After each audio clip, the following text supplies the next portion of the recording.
بسم اللہ الرحمن الرحیم نحمدہ ونصلی علی رسولہ الکریم اما بعد۔ میرے محترم عزیز بھائی اور دوستو، معراج میں آپ صلی اللہ علیہ وسلم کی ملاقات انبیاء کرام سے ہوئی، تو آسمانوں میں چند انبیاء کرام کے ساتھ جو ملاقات ہوئی اس کی کوئی نہ کوئی وجہ ہے، جس کے بارے میں کل ہمارے سامنے یہ بات آ گئی تھی کہ آدم علیہ السلام سے ملاقات کی جو وجہ ہے تو وہ اس بات کی طرف اشارہ تھا کہ جیسے آدم علیہ السلام نے جنت سے ہجرت کی دنیا کی طرف، عالم آخرت سے ہجرت کی عالم دنیا کی طرف، ایسے ہی آپ نے بھی ہجرت کرنی ہے مکہ سے مدینہ کی طرف۔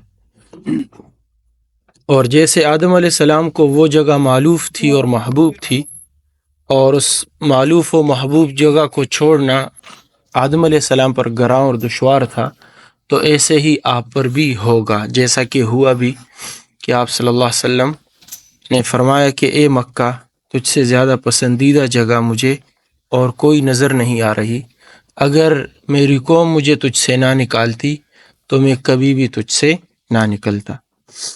پھر دوسرے آسمان پر حضرت عیسیٰ علیہ السلام اور حضرت یحییٰ علیہ السلام سے ملاقات ہوئی۔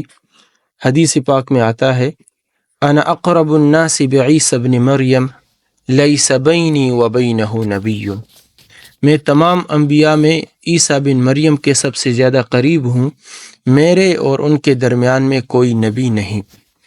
نیز حضرت عیسیٰ علیہ السلام اخیر زمانہ میں دجال کے لیے آسمان سے اتریں گے اور امت محمدیہ میں ایک مجدد ہونے کی حیثیت سے شریعت محمدیہ کو جاری فرمائیں گے، اور قیامت کے دن حضرت عیسیٰ علیہ السلام تمام اولین و آخرین کو لے کر حضور صلی اللہ علیہ وسلم کی خدمت میں حاضر ہوں گے۔ یہ اس حدیث کی طرف اشارہ ہے جس میں شفاعت کبریٰ کا ذکر ہے کہ لوگ نبیوں کے پاس جائیں گے، تمام نبیوں سے ہوتے ہوتے عیسیٰ علیہ السلام کے پاس جب پہنچیں گے تو عیسیٰ علیہ السلام فرمائیں گے کہ آؤ، میں تم سب کو لے کر چلتا ہوں حضور صلی اللہ علیہ وسلم کی خدمت میں۔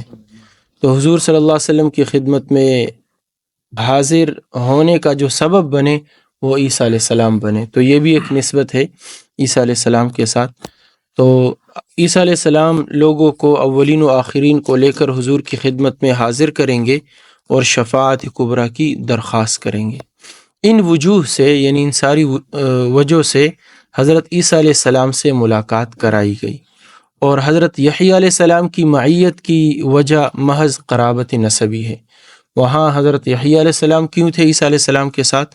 تو وہ چونکہ ان کا نسبی رشتہ ہے کہ حضرت عیسیٰ علیہ السلام اور حضرت یحییٰ علیہ السلام دونوں خالہ زاد بھائی ہیں۔ اس ملاقات میں یہود کی تکالیف اور ایذا رسانیوں کی طرف بھی اشارہ تھا کہ یہود آپ کے در پہ آزار ہوں گے، یعنی آپ کو تکلیف پہنچانے کے پیچھے لگے ہوں گے اور آپ کے قتل کے لیے طرح طرح کے مکر و حیلے کریں گے۔ جس طرح اللہ تعالیٰ نے عیسیٰ علیہ السلام کو یہود کے شر سے محفوظ رکھا، اسی طرح آپ کو بھی ان کے شر سے محفوظ رکھے گا۔ تو یہ بھی ایک وجہ تھی عیسیٰ علیہ السلام کے ساتھ ملاقات کی۔ تیسرے آسمان پر حضرت یوسف علیہ السلام سے ملاقات فرمائی۔ اس ملاقات میں اشارہ اس طرف تھا کہ یوسف علیہ السلام کی طرح آپ بھی اپنے بھائیوں سے تکلیف اٹھائیں گے اور آپ غالب آئیں گے اور ان سے درگزر فرمائیں گے۔ چنانچہ فتح مکہ کے دن آپ صلی اللہ علیہ وسلم نے قریش کو اسی طرح قریش کو اسی خطاب سے مخاطب کیا جس سے یوسف علیہ السلام نے اپنے بھائیوں کو خطاب کیا تھا۔ چنانچہ آپ صلی اللہ علیہ وسلم نے فرمایا، لا تثریب علیکم اليوم یغفر اللہ لکم وہو ارحم الراحمین اذهبوا فانتم الطلقاء ای عتقاء، کہ آج تم لوگوں پر کوئی ملامت نہیں، اللہ تمہاری مغفرت فرمائے، اللہ تم لوگوں کو معاف کرے، وہ ارحم الراحمین ہے، اور جاؤ تم سب آزاد ہو۔ یوسف علیہ السلام نے بھی ایسا ہی کہا تھا، لا تثریب علیکم اليوم یغفر اللہ لکم وہو ارحم الراحمین۔ تو قرآن میں بھی ایسے ہی ہے، جیسا کہ حضور صلی اللہ علیہ وسلم نے فرمایا۔ نیز امت محمدیہ جب جنت میں داخل ہوگی تو یوسف علیہ السلام کی صورت پر ہوگی، یعنی ان جیسے خوبصورت ہوں گی۔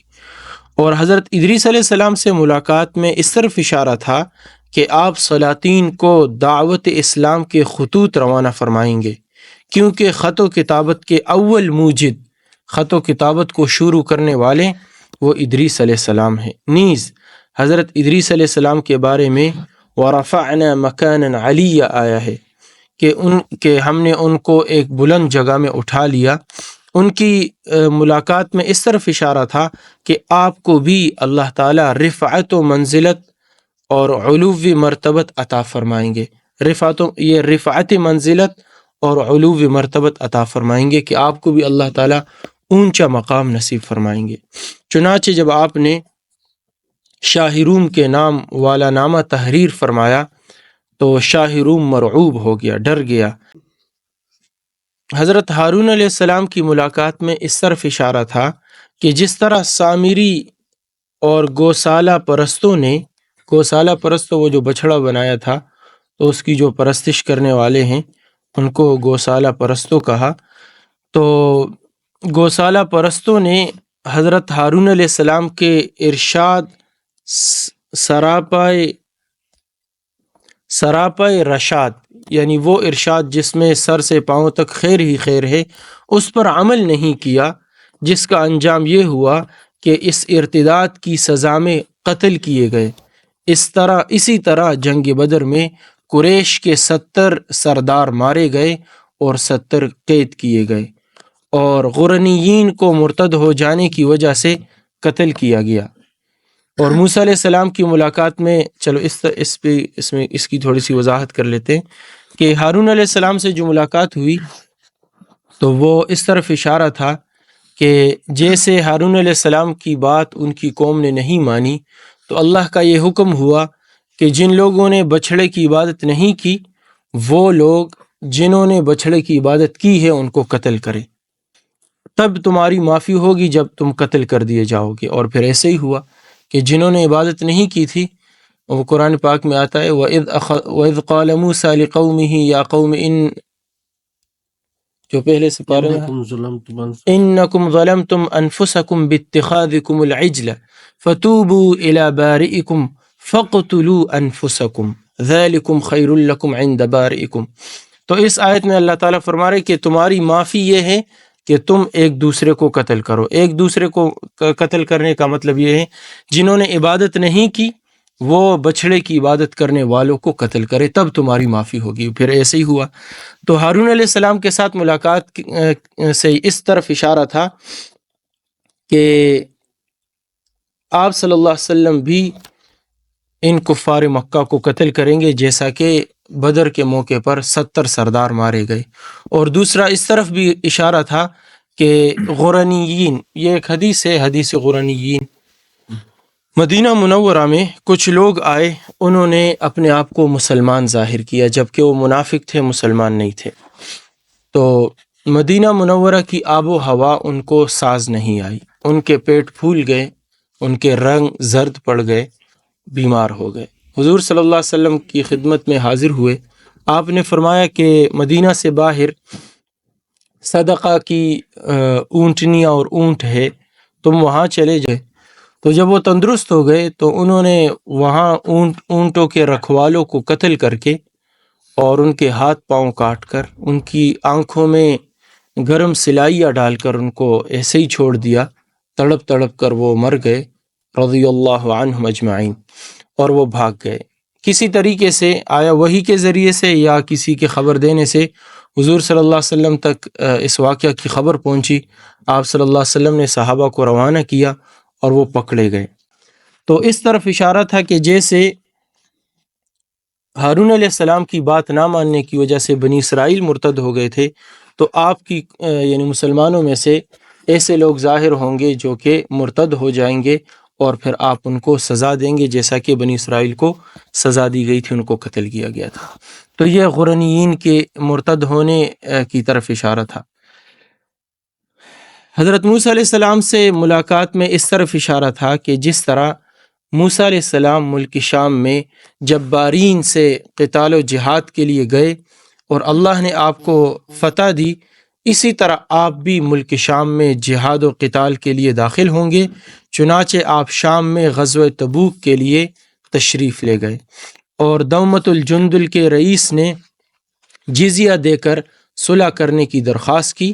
آپ نے اس کی صلح کی درخواست منظور فرمائی، اور جس طرح ملک شام حضرت موسیٰ علیہ السلام کے بعد حضرت یوشع علیہ السلام کے ہاتھ پر فتح ہوا، اسی طرح حضور صلی اللہ علیہ وسلم کے بعد حضرت عمر رضی اللہ عنہ کے ہاتھ پر پورا ملک شام فتح ہوا اور اسلام کے زیر نگیں آیا۔ اور تو یہ وجہ تھی موسیٰ علیہ السلام کے ساتھ ملاقات کی۔ اور ساتویں آسمان پر ابراہیم علیہ السلام سے ملاقات ہوئی، دیکھا کہ حضرت ابراہیم علیہ السلام بیت معمور سے پشت لگائے بیٹھے ہیں۔ بیت معمور ساتویں آسمان میں ایک مسجد ہے جو خانہ کعبہ کے محاذات میں واقع ہے، یعنی بالکل آمنے سامنے اس کے تقابل میں۔ 70,000 فرشتے روزانہ اس کا حج اور طواف کرتے ہیں، چنانچہ حضرت ابراہیم خلیل اللہ بانی کعبہ ہیں، اس لیے ان کو یہ مقام عطا ہوا۔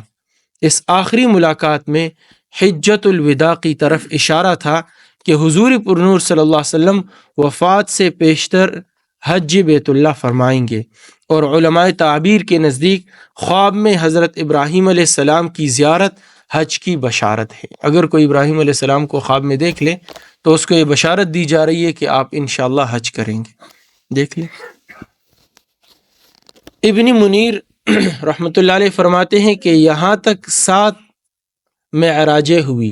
7 معراجیں یعنی آپ کو جو اوپر لے جایا گیا، تو زمین سے پہلا آسمان، پھر دوسرا، پھر تیسرا، پھر 7واں، تو 7 معراجیں ہوئیں۔ 8ویں معراج سدرۃ المنتہا تک ہوئی، اس میں فتح مکہ کی طرف اشارہ تھا جو 8 ہجری میں فتح ہوا۔ 8ویں معراج اور 8 ہجری۔ اور 9ویں معراج سدرۃ المنتہا سے مقام صریف الاقلام تک ہوئی، جہاں کلموں کے لکھنے کی آوازیں ہیں۔ تو اس معراج میں غزوہ تبوک کی طرف اشارہ ہوا جو 9 ہجری میں پیش آیا۔ تو یہ 9ویں معراج اور وہ 9 ہجری۔ اور 10ویں معراج رفرف اور مقام قرب اور دنو تک ہوئی، جہاں دیدار خداوندی ہوا اور کلام ربانی سنا۔ اس 10ویں معراج میں چونکہ لقائے خداوندی حاصل ہوا، اس لیے اس میں اشارہ اس طرف تھا کہ ہجرت کے 10ویں سال حضور صلی اللہ علیہ وسلم کا وصال ہوگا، اور اس سال خداوند ذوالجلال کا لقاء ہوگا۔ جیسے یہاں 10ویں معراج میں اللہ سے ملاقات ہوئی، تو وہاں 10 ہجری کو آپ کی اللہ سے ملاقات ہوگی، اور داری دنیا کو چھوڑ کر رفیق اعلیٰ سے جا ملیں گے۔ اور بھی بہت ساری حکمتیں ہیں انشاءاللہ تعالی، وہ ہمارے سامنے آ جائے گی۔ سبحان اللہ و بحمدہ، سبحانک اللہم و بحمدک۔